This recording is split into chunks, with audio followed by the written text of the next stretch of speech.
was thinking about the Beast. Oh, Jimmy.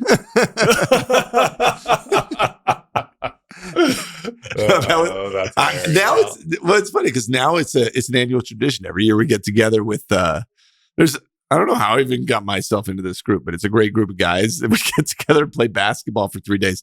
And typically we'll hire or we'll invite a trainer that and he trains Kyrie Irving and he's going to come, Alex. And it's like, oh, that's neat. And it's very bizarre because I don't know if you guys bet you really blow his mind.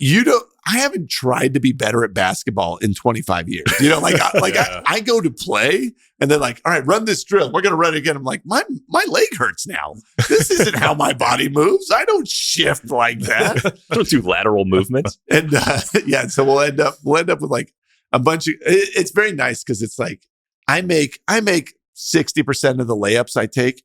And it's that caliber of basketball, and I like that. We're all very comfortable in that space. And being a big guy, I'll tell you what, man.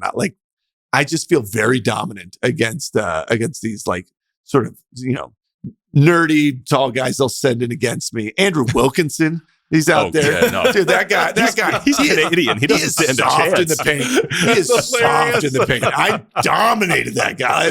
I was just yelling, mismatch. Just I didn't even see him when I turned around. He's my size. I didn't even see him. I just went right through him.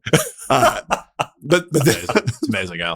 But it's funny because it's a bunch of guys. House in the house. It's a bunch of great guys that all have done very very impressive things. The fact Mr. Beast, we all he brings his own chocolate, which is kind of a fun. That's a fun thing to be known for when you show up to a party with your own boxes of chocolate.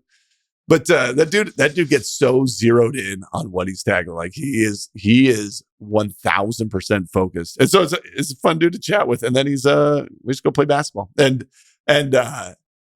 bunch of everybody is very rich, and then you step on the basketball court. It's in my mind, I think about this all the time. We're celebrities, surely Angelina Jolie lives a blessed life. And it's oh no, man, that chick wakes up and steps on Legos and kicks the shoes by the door and wishes somebody had taken the trash out already and has to get the dishwasher loaded just like everybody else. Probably.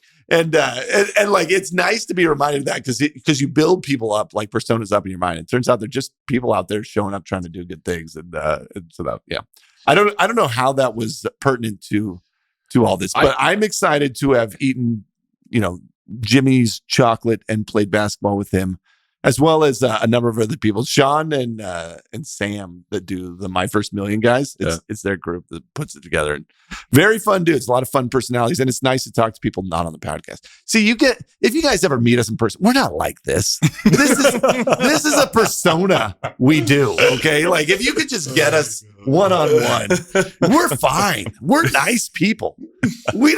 This abrasiveness, this anger that we fuel the podcast with, it's a show. It's a thing. It's a shtick.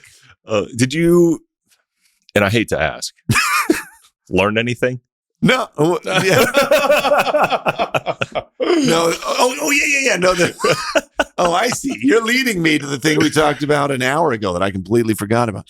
No. So there's this guy, Zach, who was a founders fund investor guy for a lot of years. And now he invests on his own for he's got a cool gig where he's no, I just make investments and then everybody believes in me so much that they all try and pile on money behind me. And so I control billions, but I know exactly how they feel. I was yeah, same, bro. Yeah, absolutely. But it's funny because he's like, you think about, I was asking him what are you investing in right now as we play poker, which by the way, never a worse poker player on planet Earth than all-in Doan, every hand. I know. All I know about how to play poker is from what I've seen on movies, which is not representative of how poker goes. So I'm this one could be it, and you don't know what I have. And they just eat me alive. I'm out by the third hand every time. So we're sitting there playing poker in a very short-lived stint. And I was what are you investing in? He's honestly, man, I have a Mount Rushmore of death. So there's four, there's cancer, there's diabetes, there's neuro stuff of dementia and Alzheimer's and stuff, and then heart disease. And he's like, if you can cure cancer, you only extend the average lifespan by like 3 years because one of these other ones will take it. Like you've got to, if we want longevity, we have to be tackling all these. He's like, so I'm actively looking for opportunities in each of these 4. And if any of those can solve a thing, like I've done a great thing and I'm placing bets in those. And it was interesting to me because I was like, yeah, that's kind of reassuring for and a good reminder for us as we sort of fine tune our investment thesis is like, as long like we don't want to be placing bets on stuff that if we're right still kind of doesn't matter. Yeah. And we've probably, I mean, you could argue that we've made a few investments that would fall in that world of like, we liked it. It was fun. It was a thing. And even if we're 1000% right, we haven't like cured cancer. We haven't solved a major thing. And so you see more and more of our investments go towards like energy. Yeah. They go toward future of computing. They go toward, it's like, it's cool future stuff that if we're right, we've helped change, the sort of the pace of humanity. But I thought it was just a great way of looking at stuff and being like, what are the 4 things? And you should have a Mount Rushmore of like finance and a Mount Rushmore of energy and a Mount Rushmore of quilting, obviously. What do you need? Like, if you're right in one of these, it's going to make a big difference. And just distilling it down to those. And it was a lot of fun chats in there.